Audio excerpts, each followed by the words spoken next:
multiple myeloma before bone marrow examination. Dr. Mahamayati.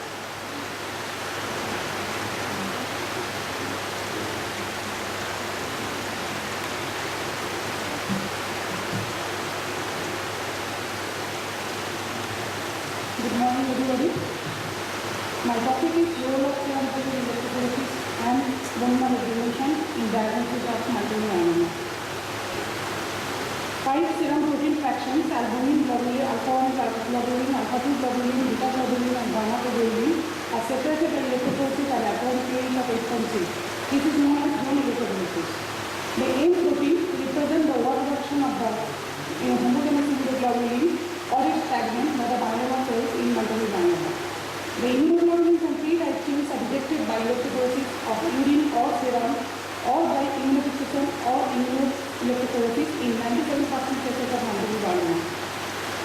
By electrophoretic mobility, the immunoglobulins are separated in different zones because of its mobility in gamma to beta region. Now, the diagnostic criteria of multiple myeloma, which was in that is Goodyear criteria, which was in use for a long time and still in use. So there are major criteria and minor criteria. The major criteria are plasmacytoma and tissue biopsy or bone marrow plasmacytosis, that is more than 30%, or monoclonal in 5 in the serum or in the urine. And the minor criteria is plasmacytosis less than 30% or monoclonal in 5. But level is less as defined in major criteria, lytic bone lesions or normal immunoglobulin levels. The diagnosis of multiple myeloma depends on the one major and one minor criteria or 3 minor criteria that must include 1 and 2. Now the new classification was found, that is the new to the now, that is International Working Group classification since 2003. It simplified the criteria of Goodyear-Salmon, that is the monoclonal protein present in the serum or urine, clonal bone marrow plasma cell proliferation or plasmacytoma, and tissue or organ damage, that is TRAD, increased calcium level, renal dysfunction, that is increased creatinine level, anemia, and lytic or osteoporotic bone lesion. In many centers like ours, we don't have the facility for clonal bone marrow evaluation by flow cytometer. So still we are using the bone marrow criteria of Salmon and Goodyear, that is number of plasma cells. With this background, the study was designed to correlate the serum-positive electrophoresis level with bone marrow examination findings, conducted in cases with having the clinical and other parameters of thoracic diagnosis of multiple myeloma. Now coming to the method, it was retrospective analysis. Data was analyzed over a period of 4 years. The total bone marrow examination was performed in 134 cases, of which the clinical diagnosis was multiple myeloma in 21 cases. SP was available in 18 cases out of 21 and SP was not available in 3 cases. Serum-positive electrophoresis was done by an automated electrophoresis machine on cerebral acetic strip at pH of 8.6. Bone marrow aspiration and biopsy was done in Visalas needle and quantity of biopsy needle. NDD density slides and 18 slides were examined. Now coming to the result. The serum-positive electrophoresis report was available in 18 cases out of 21, of which the multiple bone marrow plasmacytosis in 9 cases. Out of these 9 cases, 8 cases showed M5. Now the second group, that is 9 cases of bone marrow examination done, where we don't have M5 in the serum, done before or after the bone marrow examination. And the third group, there was no SP report, but bone marrow examined, and there was no evidence of multiple myeloma, that is no increase in plasma cells. This is the first group where we have the gamma M5 in the serum, and the bone marrow was done and showed the plasma cell percentage. This is the second group where we have done the bone marrow and there was no M5 in the serum, but the bone marrow was done because of clinical diagnosis, suspicion of thoracic or multiple myeloma, and there was the percentage of plasma cells. 2 cases showing the hypergamma was showing plasma cells of 11 to 14%.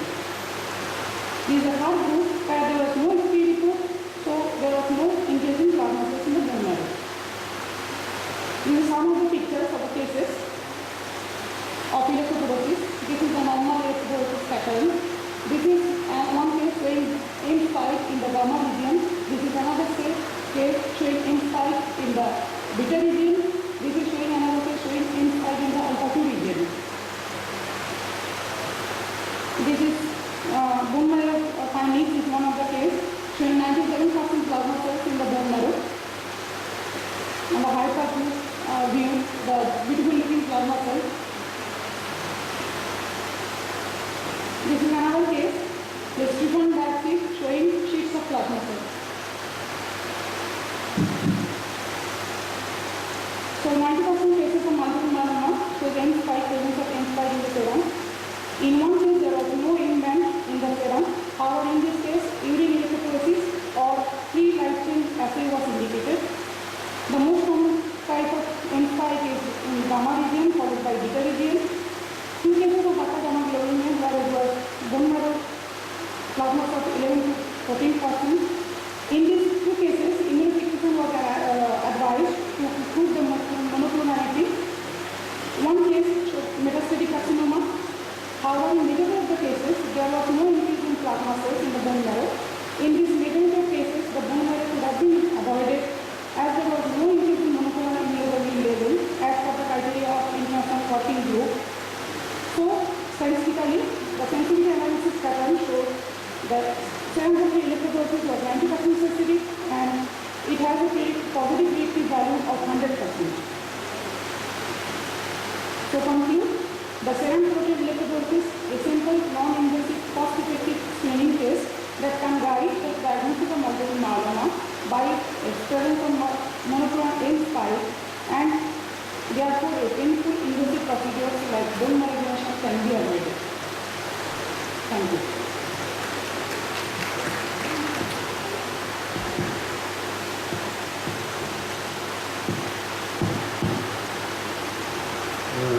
Thank you, Dr. Mahamaya. It was a nice presentation, keeping absolutely very time. And now the topic, which may be very complicated for most of us, is open. If you would like to make some queries, you are most welcome.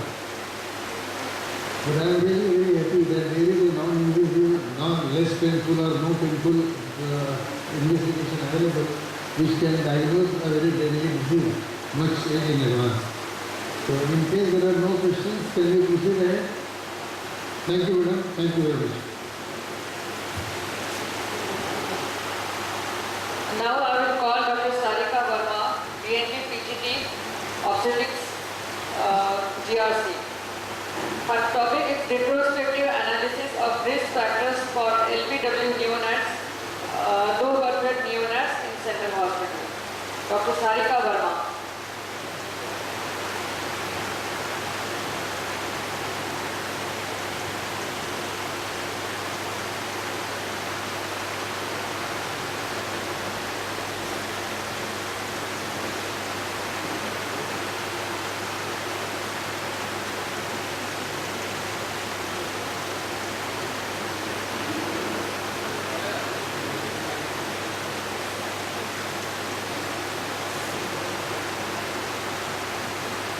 Good morning to all of you, my chairperson, respected chairperson, my senior doctors and my colleagues.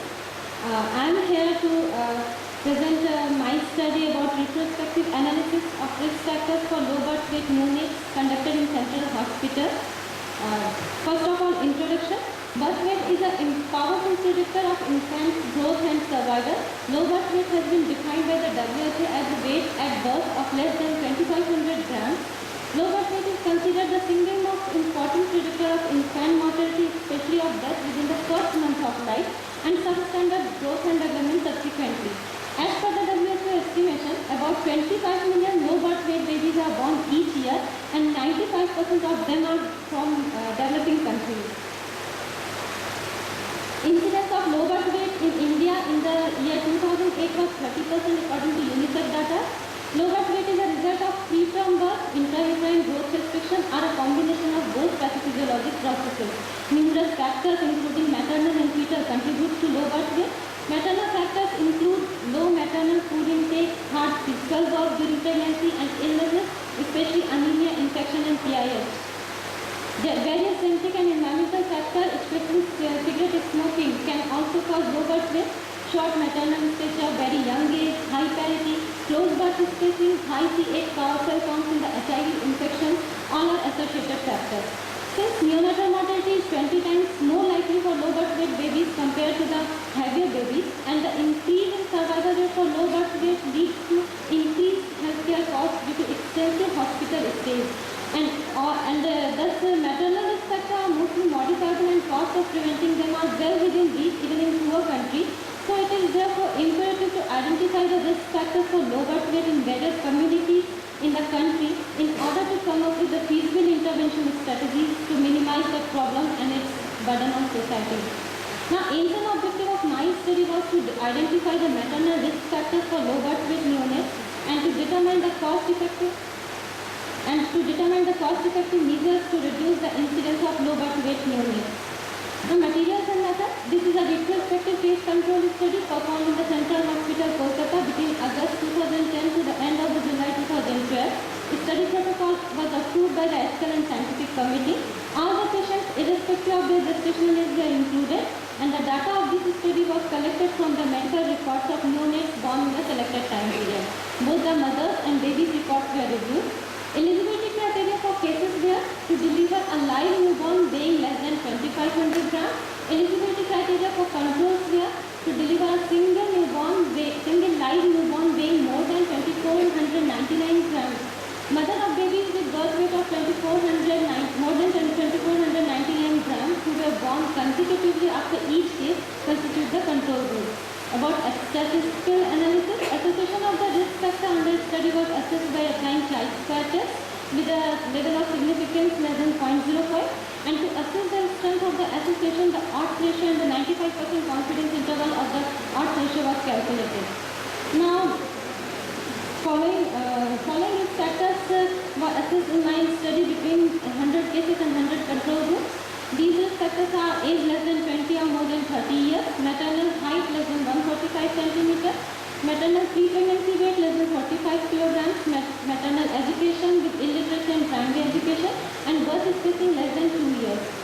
Also, factors assessed were premigravida patients belonging to low socioeconomic status with inadequate antenatal checkup or late antenatal registration, patients with bad obstetric history of maternal infection, infertility, and patients with anemia and PIH in the present pregnancy. In my study, significantly high proportion of low birth weight babies seen among the mothers with low level of education, height less than 145 cm, and pre-pregnancy weight less than 45 kilograms, and birth spacing less than 2 years. Also significant association noted between the low birth weight babies and inadequate or late antenatal checkup, maternal anemia, PIH in pregnancy, and with bad obstetric history. Amongst low birth weight babies, there were greater proportion of mothers with age less than 20 or more than 30, and those with a low socioeconomic status. There is no significant noted between prior history of infertility and maternal infection with low birth weight. Now about discussion. Across the worldwide, neonatal mortality is 20 times more likely for low birth weight babies comparing to the heavier babies. Malnourished and underweight mothers gave rise to the higher proportion of low birth weight babies. Short maternal stature, very young age, high parity, close birth spacing, all are associated factors. These are also revealed in my study too. Probability of low birth weight increases in two extremes of ages, that is below 20 and above 30 years of the age. Low maternal weight are related to low birth weight. The proportion of low birth weight is higher among the mothers who had irregular antenatal checkup when compared with the mothers who had regular antenatal checkup. Fetal birth weight is accepted as a single parameter that is directly related to the health and nutrition of the mother, and on the other hand is an important determinant of the chances of the newborn to survive and experience healthy growth and development.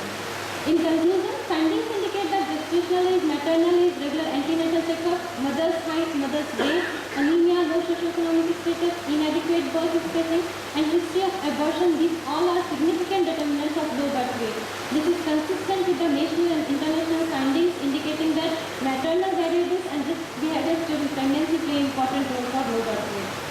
Thus, it is recommended to improve the nutritional and educational status of a girl child, as it will improve the nutritional status of a woman and will reduce the problem of low birth weight babies. For this, population